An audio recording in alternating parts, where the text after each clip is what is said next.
Parlons vrai. Le Grand Matin Sud Radio. Le petit déjeuner politique. Il est 7h42, c'est le petit déjeuner politique de Jean-Christophe Lagarde, député de Seine-Saint-Denis et président de l'UDI. Oui, bonjour. Bonjour Jean-Christophe Lagarde. Bonjour. Emmanuel Macron veut rester confiant, malgré le climat social qui est très tendu. Je veux bien qu'on nous farcisse la tête des mauvaises nouvelles, mais ce n'est pas vrai, a déploré le chef de l'État hier après-midi en visitant une usine où il y a des créations d'emplois à Dunkerque. Est-ce qu'Emmanuel Macron a raison de jouer cette carte de l'optimisme ? Bon, d'abord, je ne vois pas jouer la carte du pessimisme, donc je ne vois pas très bien ce qu'il pourrait faire d'autre. Par ailleurs, dans ce qu'il dit, il y a du vrai. L'activité économique en France se porte plutôt mieux qu'il y a quelques années. Le chômage continue à diminuer. Est-ce que pour autant les Français en ressentent tous les effets ? Non. Et surtout, est-ce qu'ils se sentent entraînés ? C'est le rôle du président de la République, vers des objectifs communs. Parce que je pense que c'est ça ce qu'il y a de plus grave dans notre pays aujourd'hui. Ce sentiment des Français de ne plus avoir envie de vivre ensemble, de plus partager quelque chose ensemble qui leur permettrait de se dépasser, de se surpasser, de réussir. Et quand le monde entier est dans une compétition très importante, parfois très violente, compétition économique, nous, on est là à se regarder le nombril et grosso modo à envier le voisin. Et c'est ça, une forme de déni d'Emmanuel Macron, de méthode Coué, alors qu'il y a... Je ne suis pas sûr que ce soit une forme de déni. Je pense qu'en réalité, il est dans l'idée de dire j'essaie de vous montrer ce qui va bien, alors que tout le monde ne parle que de ce qui va mal. Il y a des choses qui vont bien, il y a même des choses qui vont mieux, mais simplement, je répète, je pense que ce dont nous manquons, ce que le président de la République doit normalement apporter, ce sont des objectifs communs. Comment on dépasse nos propres rivalités, nos propres handicaps? Comment on se donne des objectifs pour l'emporter? Parce que, une fois encore, à chaque fois que nous on se regarde le nombril, les autres ils nous taillent des croupières. Ouais, il devrait parler à tout le monde, quoi. C'est ce qu'il ne réussit pas à faire, le chef de l'État aujourd'hui, pour essayer de rassembler, quoi. En tout cas, incontestablement, une partie grandissante des Français pense que ce n'est pas leur président. Entendez-moi, je ne veux pas dire ce n'est pas le président de la République. C'est simplement, ils pensent que il ne préside pas pour eux. Oui. Vous êtes dans la vie politique depuis un certain nombre d'années. Est-ce que vous avez déjà connu et vu un tel niveau de défiance envers un président de la République ? Une telle colère. Il y a eu une période sous Nicolas Sarkozy où il y avait une réelle colère. Mais je crois que ce qui change, c'est que les gens savaient que Nicolas Sarkozy avait ses qualités et ses défauts. Il bousculait un peu les choses, il perturbait pas mal de choses. Mais ils n'avaient pas le sentiment qu'il ne les aimait pas. Et Emmanuel Macron a parfois donné le sentiment à des Français, et ce sentiment demeure, qu'il ne les considérait pas. Et ça, je pense que c'est ça qui crée de la colère. Oui. Vous avez évoqué Nicolas Sarkozy. Hier soir, il participait à une séance de vœux des Républicains. Il s'est dit, lui, inquiet de voir une forme d'indifférence de cette violence qui s'installe peu à peu dans la société. Vous avez le même sentiment que l'ancien président ? Il a évidemment raison, parce que la violence, par définition, c'est la mort de la démocratie. Ouais. Qu'est-ce que c'est que la démocratie ? C'est nous avons des avis, des intérêts, des envies différentes. Et puis, à un moment donné, on se met d'accord sur une règle. Celui qui convainc la majorité décide. Or, vous le voyez sur deux événements récents, et c'est grave, quand des militants, des excités, appelez ça comme vous voulez, cherchent à attraper le président de la République dans un théâtre parisien, qu'est-ce qu'ils cherchent à faire ? Pas seulement à attraper Emmanuel Macron, mais à vous voler votre carte d'électeur, à vous voler votre bulletin de vote. Parce que si Emmanuel Macron doit être viré, il le sera dans les urnes, pas par une agression dans la rue. Et donc, c'est à vous d'en décider, c'est à nous tous d'en décider. Mais c'est certainement pas un petit groupe violent de le faire. Deuxième exemple, moins dramatique, mais tout aussi invraisemblable. Des militants syndicaux CGT viennent agresser la CFDT à son siège parce qu'ils ne sont pas d'accord avec eux. Qu'est-ce que ça dit de la société française ? Qu'il y a de plus en plus de gens, minoritaires, mais de plus en plus, qui s'arrogent le droit, qui se croient le droit de venir par la force imposer une opinion plutôt que par la conviction. Ces gens-là sortent du jeu démocratique, mais dans ces cas-là, ce qu'ils font, c'est qu'ils nous agressent tous, c'est-à-dire notre capacité à décider ensemble. Je disais à l'instant que ce dont on manque le plus, c'est de projets qui nous permettent de nous dépasser, de nous surpasser, de nous rassembler. Quand des gens font ça, ils ne cherchent pas à rassembler, ils cherchent juste à imposer de façon violente un projet et à nous empêcher de choisir ensemble un projet. Le débat sur les retraites, il est encore en cours. Oui. Il va commencer à l'Assemblée nationale cette semaine. C'est à travers ce débat-là et surtout le débat sur le financement qui viendra un peu plus tard, d'abord chez les partenaires sociaux, ensuite chez les parlementaires, qu'on doit décider comment on organise la société. C'est certainement pas parce qu'il y a des types de la CGT Énergie qui décident d'aller faire le coup de poing à la CFDT ou parce qu'il y a des gens qui ne sont pas contents temps que le président de la République puisse aller au théâtre et se dise c'est l'occasion de l'attraper. Jean-Christophe Lagarde, juste une parenthèse par rapport au président de la République, c'est lui-même qui avait en quelque sorte provoqué, il avait dit qu'il vienne me chercher, vous vous souvenez en fait de cette petite phrase, et donc ils mettent ça un peu en application, hein, et c'est ce qu'il avait dit malheureusement il y a 1 an et demi. Quoi. Je pense qu'il parlait des journalistes et pas des Français, je vous le rappelle, puisque c'était l'affaire Benalla. Oui. Et je pense d'ailleurs qu'il avait totalement tort, puisqu'évidemment le président de la République jouissant de son immunité, là on parlait d'une affaire judiciaire, mais n'allons pas, enfin moi en tout cas, écoutez, je trouve que à la fois une partie des médias et beaucoup de responsables politiques, parfois des responsables syndicaux, perdent la tête dans notre pays, et que notre pays est en train de perdre la tête. Moi je participerai pas à ça.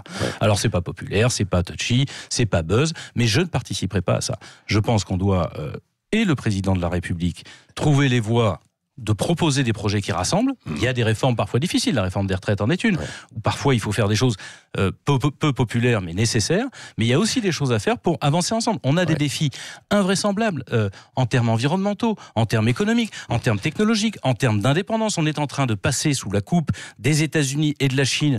Il y a des appareils électroniques sur votre table, votre radio elle fonctionne comme ça, et on est en train de perdre notre souveraineté. La 5G est en train, l'Europe dans son ensemble est en train de décrocher. Oui, ce sont les Chinois qui vont l'avoir. Voilà, bien sûr. Pendant qu'on est en train de s'occuper d'autres choses, on devient une colonie d'autres pays. C'est-à-dire que vous, nous, notre génération, mais nos enfants, nous perdons toute forme d'indépendance. Ça me paraîtrait utile qu'un président de la République essaye de montrer aussi ce genre d'horizon, parce que ça doit nous rassembler. Le jour où vous n'êtes plus souverain technologiquement, vous perdez vos emplois et vous perdez votre liberté de décider ce qui nous convient ou ce qui ne nous convient pas. Ce que vous acceptez comme intrusion dans votre vie personnelle par l'observation électronique ou pas, ça n'intéresse personne. Et pourtant, c'est bien plus déterminant, que l'épilogue d'une grève qui a beaucoup duré, qui fera beaucoup de frustration évidemment, qui fera beaucoup de frustration et qui se termine, malheureusement comme tout grand mouvement social, par un certain nombre d'émergences de violence. Oui, c'est pas forcément terminé d'ailleurs, parce qu'il y a ces mouvements de violence et donc ça peut perdurer. Qu'est-ce qu'il faudrait faire pour ça? Et quel signe pourrait montrer Emmanuel Macron en dehors des discussions qui vont avoir lieu à l'Assemblée là? La dissolution, par exemple, de l'Assemblée nationale pour reconstruire un peu? Vous savez, ça, je ne suis pas convaincu qu'aujourd'hui il s'y risquerait. Mais ce serait une piste? Non, parce que la réalité, c'est que la dissolution de l'Assemblée nationale, c'est pour construire une majorité alternative. Aujourd'hui, quel est le projet alternatif proposé, connu des Français, en 40 jours, qui se ferait une opinion? Il y aurait un vote sans doute de rejet. Mais il n'y aurait pas un vote d'adhésion, de dépassement, pour qu'on se rassemble derrière quelque chose. Qui permettrait peut-être de tenir compte aussi des différentes sensibilités de la société. Je pense en revanche qu'une des pistes que le président de la République à laquelle il devrait réfléchir, c'est, dans quelques mois, après les municipales, peut-être à l'automne, des référendums sur un certain nombre de grands sujets. Parce que, au bout du compte, quand on a justement d'un côté ces petites minorités qui pensent qu'elles ont le droit d'imposer à tout le monde un débat politique qui finalement ne permet pas de faire émerger, quand vous avez, je me souviens, je dis ça parce que le référendum de Maastricht, par exemple, a été un grand moment de vie démocratique, j'étais jeune militant politique, où les gens se sont intéressés au fond du sujet. Or aujourd'hui, on s'agite sur tout ce qui est superficiel et pas sur le fond. Il y a encore des transformations à conduire dans notre société, certaines sont difficiles, voire douloureuses, d'autres sont heureuses. On pourrait en débattre ensemble et faire voter les Français. Ça serait, pour moi, une piste pour qu'ils retrouvent le chemin du dialogue et de la confiance, ou en tout cas de l'écoute des Français. Est-ce qu'on n'aurait pas dû faire la même chose sur les retraites, alors ? Si on n'arrive pas à... Pardon, mais sur les retraites, il y a 2 sujets. Moi, j'ai dit dès le départ qu'il ne fallait pas qu'ils les mélangent. Ils les ont mélangés. Et du coup, évidemment, ils ont créé cette situation. En 2 mots, c'est ça? C'est très simple. Sur la partie réforme des retraites par points, il n'y a pas besoin de référendum. Il a fait une campagne présidentielle. Il a expliqué ce qu'il allait faire. Les Français ont voté pour lui. Il faut quand même arrêter. À un moment donné, on ne peut pas remettre nos votes en cause tous les 30 secondes. On n'est pas des Britanniques avec le Brexit. Parce qu'on peut revoter tous les matins aussi, si on veut. Bon. Mais dans ces cas-là, on n'avance plus. Deuxièmement, moi, je supporte depuis 20 ans, nous proposons un système par points, un peu comme sur le mode de vos complémentaires aujourd'hui, qui permet en réalité de mieux tenir compte de la réalité des parcours professionnels de chacun et donc d'être plus juste, plus équitable, même de faire gagner un certain nombre de droits sociaux. Et puis il y a le problème du financement des retraites, qu'il n'a pas abordé dans la présidentielle, parce que tout le monde disait que c'était équilibré, on était les seuls à dire non, attention, à partir de 2025, on va avoir un problème. Et ça, c'est un autre sujet qu'il faut arriver à traiter. Celui-là pourrait donner lieu à référendum, et je vous donne une idée que j'essaye de développer. Depuis 20 ans, 30 ans, le sujet, c'est est-ce qu'on recule l'âge auquel on prend la retraite ? On est passé de 60 à 62 ans, c'est ce qui fait que le régime est équilibré aujourd'hui, c'est grâce à M. Sarkozy. Et aujourd'hui, M. Macron, sans le dire, en expliquant l'âge pivot que personne n'a compris, mais enfin quand même les Français ont bien senti ce que c'était, on veut passer de 62 à 64 ans. Bon, moi je dis que plutôt que de reculer l'âge de la retraite, on ferait mieux, au lieu de travailler plus à la fin de sa vie professionnelle, de plus travailler tout au long de sa vie professionnelle. Si vous travaillez 37 heures à partir de 2022, c'est-à-dire 20 à 25 minutes de plus par jour, on peut garantir l'équilibre et le départ à 62 ans. Je n'ai pas encore rencontré un seul Français qui m'ait dit « Non, je préfère rester à 35 heures et partir à 64 ans » et très franchement, encore ce week-end, beaucoup de gens me disaient, oui, 20-25 minutes par jour, personne ne voit la différence. Et je termine, bien sûr... Et donc ça, vous allez défendre cette idée lors du débat à la fin de la semaine, à l'Assemblée nationale, alors, quoi. Pas à la fin de la semaine, parce qu'à l'Assemblée nationale, on parlera par points, mais dans le débat sur le financement, bien sûr, et je le défends surtout devant vous, devant les Français, est-ce que il est plus acceptable, plus juste de travailler 25 minutes de plus par jour, 2 heures par semaine, tout au long de sa vie, pour garantir à la fois que nos anciens soient bien traités et que nos jeunes aient une retraite, plutôt que de dire vous allez passer de 62 à 64, puis de 64 à 65, puis comme les Allemands à 67. Bon, ce sera présenté comme une remise en cause des 35 heures, quoi. Mais c'est dans un cadre plus général, quoi, Jean-Christophe Lagarde, c'est ça. Je vais juste, d'abord, je pense que les 35 heures ne sont pas un totem, et deuxièmement, je vais vous dire la chose suivante. Mes grands-parents, les vôtres sans doute, travaillaient 40 heures par semaine, partaient à 65 ans et avaient une dizaine d'années de vie devant eux. Aujourd'hui, on travaille 35 heures par semaine, on part à 62 ans et on vit jusqu'à 85-88 ans. Est-ce qu'on pense que c'est terrible comme acquis social que de travailler 37 heures par semaine pour continuer à partir à 62 ans quand tous les pays autour de nous sont en train d'allonger l'âge ? Et je trouve préférable de gagner 2 ans de sa vie en perdant 25 minutes par jour. Un autre mot de politique, Jean-Christophe Lagarde. Vous vous tournez un petit peu plus aujourd'hui vers finalement la République en marche, parce que vous soutenez Benjamin Griveaux pour les municipales à Paris. Et la droite alors ? La droite, vous ne parlez plus avec elle ? Les Républicains, elle n'existe plus, cette droite, selon vous, ou pas ? Le grand drame des municipales, c'est que tout le monde regarde Paris sans regarder la France. Moi, je regarde l'ensemble du pays, je suis responsable d'un parti politique, c'est la 3e force territoriale de France. On est présent partout en France, et il se trouve que nous avons une consigne, c'est que les élections municipales, c'est pas des élections nationales, c'est pas les présidentielles, les législatives, etc. Ce sont des élections où on regarde les projets locaux. D'abord, on a beaucoup d'élus sortants, qui, je le pense, vont être réélus dans une grande majorité, mais on regarde les projets municipaux, les équipes municipales. Et il y a des alliances différentes. Il y a des villes où on sera en alliance, il y a une ville où on sera en alliance avec un ancien ministre socialiste pour battre le Front National. Il y a beaucoup de villes où les municipalités sortantes, qu'elles soient conduites par un UDI ou par un LR, ça se passe bien, on est d'accord sur le projet communal. Parce que franchement, dans une ville, les différences droite, gauche ou LREM, LR, PS, c'est ou ça n'existe pas, la plupart du temps, ou c'est tellement marginal que c'est pas le sujet. Et donc nous, on fait des alliances avec des gens avec qui on peut bosser sur le terrain. Pourquoi ? Parce que la vie municipale, ça gère le quotidien des Français. Ça gère pas des théories et des idéologies. Est-ce que la droite républicaine peut être représentée par quelqu'un aujourd'hui ? Parce qu'on a revu Nicolas Sarkozy de retour hier soir. Vous voyez quelqu'un, vous, pour l'incarner ? J'aurais tendance à vous dire que c'est votre rôle et pas le mien. Moi, je suis pas là pour sélectionner les gens de droite républicaine. François Baroin ? Écoutez, moi, je suis là pour essayer de pousser les idées de ma famille politique, les idées que je porte, certainement pas pour commenter celles des autres ou les candidats des autres. À Paris, vous continuez de soutenir Benjamin Griveaux. Oui, mais même s'il est en difficulté dans les sondages. Il est peut-être en difficulté, mais de toute façon, je ne vois pas d'autre alternative à Madame Hidalgo. Et la vérité, c'est que sa difficulté, elle vient de la présence de Monsieur Villani. Sinon, aujourd'hui, il serait sans doute à égalité avec Madame Hidalgo. Et si les Parisiens veulent que Madame Hidalgo s'en aille, leur solution, c'est Benjamin Griveaux.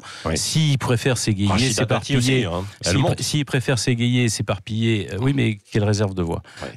S'ils préfèrent s'égayer, s'éparpiller, Madame Hidalgo fera un nouveau mandat, ce qui est une mauvaise chose pour la capitale. Et si je peux me permettre, une mauvaise chose pour les gens de banlieue comme moi. Le mot de la fin, Jean-Christophe Lagarde, avec Cécile de Ménibus. Justement, vous parliez des municipales. Le gouvernement a décidé de ne plus attribuer d'étiquettes politiques aux élus des communes de moins de 9000 habitants, ce qui déclenche forcément une levée de contestation. Est-ce que c'est une tentative, justement, de manipulation de l'opinion ?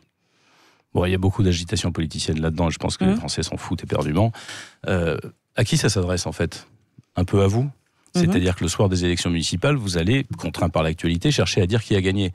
Pardon, c'est un exercice strictement impossible. Vous avez bien vu, il y a des listes LR, LREM, il y a des listes LREM, PS, tout ça arrêtons de vouloir interpréter les municipales comme un scrutin national, cette fois-ci moins que jamais. Bon, et grosso modo, dans la circulaire dont vous parlez, il rassemble les partis centristes dans le même bloc, c'est-à-dire que LREM va s'attribuer des voix des maires UDI. Oui. Bon, évidemment que c'est pas des voix pour LREM. Les gens qui vont voter pour les maires UDI, c'est pas pour soutenir le gouvernement. Mais beaucoup de gens qui voteront, y compris pour des candidats PS, c'est pas pour soutenir le gouvernement. Donc tout ça, c'est plutôt de l'enfumage, et ça n'a aucune conséquence. Parce que la seule conséquence, les 15 et 22 mars, le lendemain en tout cas, c'est qui vont être les gens qui dirigent vos villes. Est-ce que ce sont des idéologues qui vont vous imposer tout et n'importe quoi dans des communes ? Ou des hommes. Ou est-ce que ce sont des hommes et des femmes qui regardent comment ça se passe dans la commune et qui font bouger les choses dans votre quotidien ? Nous, notre conception des municipales, c'est ça. Je sais bien que c'est anachronique parce qu'on aime bien les affrontements blocs, machin, etc. Les affrontements blocs dans une commune, dans ma commune de Drancy, dans toutes les communes d'UDI, on s'en fout. Comment on avance, comment on construit, comment on vous accompagne. C'est ça l'enjeu. Merci Jean-Christophe Lagarde, président de l'UDI et député de Seine-Saint-Denis, était l'invité ce matin de Sud Radio. Et restez avec nous dans quelques instants. On reviendra sur l'ouverture du procès de Donald Trump au Sénat. Il est 7h57, c'est le Grand Matin Sud Radio. 5h-10h, le Grand Matin Sud Radio.